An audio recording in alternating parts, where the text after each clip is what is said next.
Hello students, I am Kalpana Mishra and welcome back to my YouTube channel.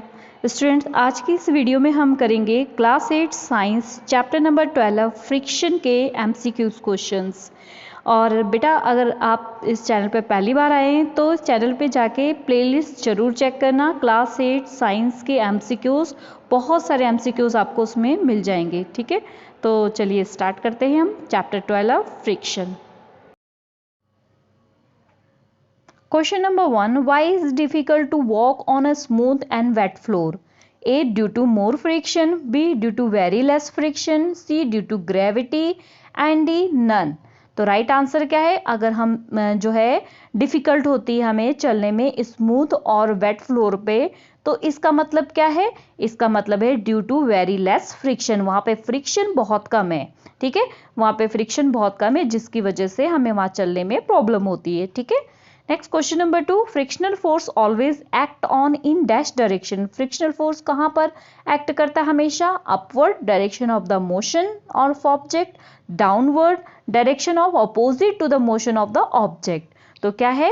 D, direction opposite to the motion of the object. देखो, object अगर यहाँ से ये ball है, ये आगे को जा रही है, यहाँ जाके रुक जाती है, तो इसका मतलब क्या होता है? एक फ्रिक्शनल फोर्स है जो इसको रोकने की कोशिश कर रहा है। ठीक है, next question number 3. Question number 3. Spring balance is use to measure. Spring balance क्या मेजर करता है? Direction of the force, density, C force of the gravity acting on an body, and D none of this. तो right answer क्या है?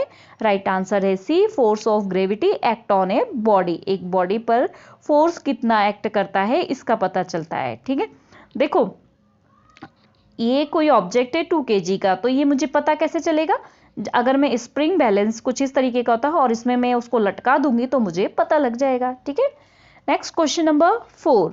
Friction force depend on. Friction force किस पे depend करता है? Speed of object, smoothness of the surface, roughness of the surface, B and सी।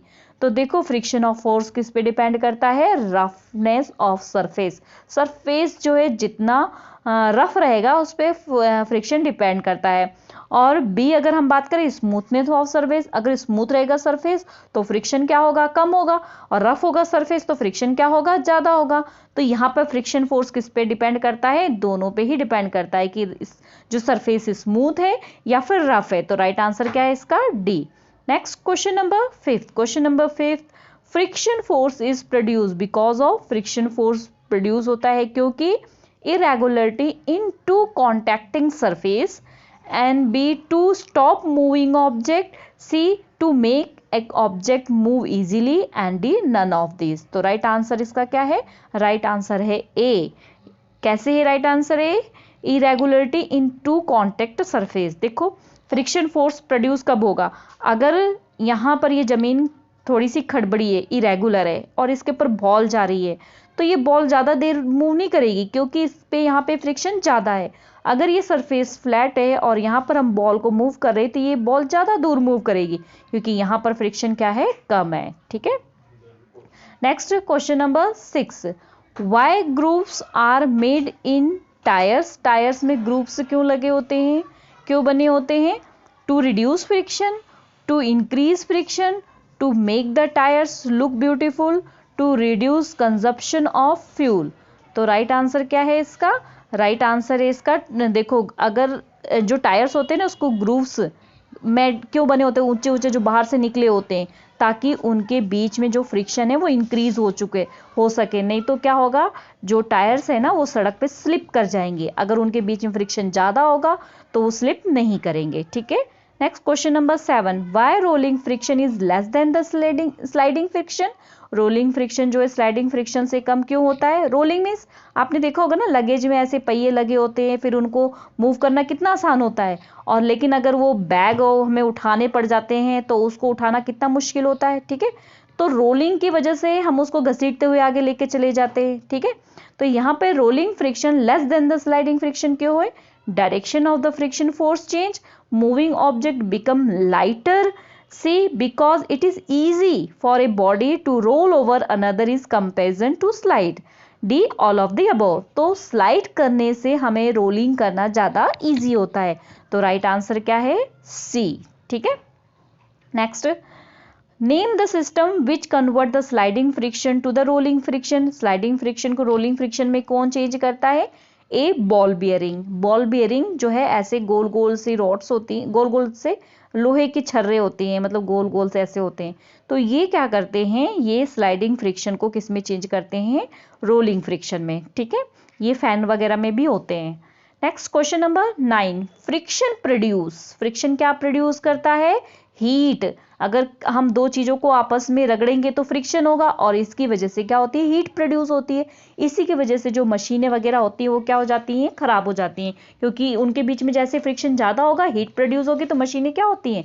गर्म हो जाती है ना, है ना। ठीक है, चलिए नेक्स्ट क्वेश्चन करते हैं। Question number 10, why talcum powder is spread on the carrom board. Talcum powder को कैरम बोर्ड के ऊपर क्यों डाला जाता है? आप कैरम बोर्ड खेलते हैं तो उसमें टैल्कम पाउडर डालते हैं ना, तो क्यों?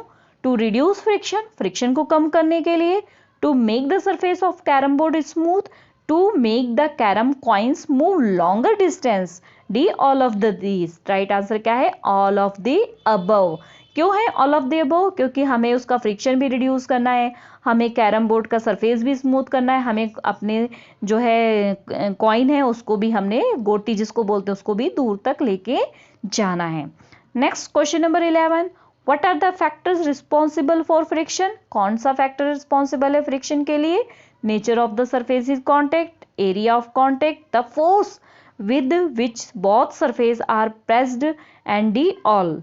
तो फैक्टर्स कौन सा रिस्पॉन्सिबल है फ्रिक्शन के लिए? फ्रिक्शन के लिए nature of the surface, surface का नेचर कैसा है उस पर डिपेंड करता है। Next question number 12, friction is not useful for us. Why? क्यों नहीं है? It cause wear and tear, loss of energy, the heat produce during the friction and destroy machine, D all. तो राइट आंसर क्या है? D all. क्योंकि उससे energy भी loss हो रही है, वो हमारी चीजें खराब भी होती हैं, और उससे क्या होती हैं? मशीनें भी डिस्ट्रॉय होती हैं हीट प्रोड्यूस होके। ठीक है, तो राइट आंसर इसका क्या है? All. Question number 13, why the shapes of the object moving in the fluid air and water are streamline. जो शेप्स होती है उनकी जो मतलब कोई भी चीज अगर फ्लाई करती है ना, तो उनकी शेप्स को क्या होते हैं? स्ट्रीमलाइन होती है। तो चाहे वो एयर में जाए चाहे वाटर में, जैसे शिप होती है, ठीक है, वोट होती है, या एरोप्लेन होती है, तो ऐसा क्यों होता है? To reduce the friction, to increase the friction, to make look beautiful none. तो राइट आंसर क्या है? राइट आंसर है टू रिड्यूस द फ्रिक्शन। अगर फ्रिक्शन कम होगा तभी तो वो आगे मूव कर पाएंगी ना, अगर फ्रिक्शन ज्यादा होगा तो आगे मूव नहीं कर पाएंगी। Next question number 14, dash is use to reduce the friction is moving part of the machine, oil and grease, sand, water, petrol. तो राइट आंसर है A, oil and water. Oiling करते हैं, सॉरी ऑयल और water नहीं, oil और grease. Oil और grease लगाते हैं तो फ्रिक्शन क्या हो जाता है? कम हो जाता है। आपने देखा होगा मशीन में या दरवाजों में कभी कभी आवाज आती है, तो हम उसमें क्या करते हैं? ऑयलिंग करते हैं ना, जिसकी वजह से उसमें आवाज आना बंद हो जाती है। Next question number 15, friction is useful for us. How? Friction हमारे लिए यूजफुल है, कैसे? It help us to walk, to apply brake, to run machine and motor, all. तो राइट आंसर क्या है? राइट आंसर है ऑल। क्यों है ऑल? क्योंकि हमें चलने में भी मदद करता है, ये ब्रेक्स भी अप्लाई करने में मदद करता है, और ये मशीन और मोटर को रन भी कराता है। ठीक है, question number 16, question number 16, four student were asking to arrange, 4 student जो है अरेंज करना चाहते हैं स्टैटिक फ्रिक्शन, रोलिंग फ्रिक्शन और स्लाइडिंग फ्रिक्शन को डिक्रीजिंग ऑर्डर में। डिक्रीजिंग ऑर्डर में सबसे पहले क्या होना चाहिए? सबसे पहले जो है जिसमें सबसे ज्यादा फ्रिक्शन होता है, फिर उससे कम, फिर उससे कम। तो सबसे ज्यादा स्टैटिक में होता है, फिर स्लाइडिंग में होता है, फिर रोलिंग में। जैसे आपके पास ये बैग है 2 kg का फॉर एग्जाम्पल, अगर हम इसको जो है ऐसे सीधे सीधे सीधे लेके जाए तो बहुत भारी होगा। अगर हम कुछ ऐसे सरफेस, स्लाइडिंग वाले सरफेस पे लेके जाएंगे तो इसका वजन थोड़ा सा कम लगेगा हमें। अगर हम इसके नीचे पहिए वाले बैग्स ले लें और उसमें लेके जाए तब तो और इजी हो जाएगा। ठीक है, समझ में आ गया? तो क्या है? C. Next question number 17, it is difficult to walk on ice because of less.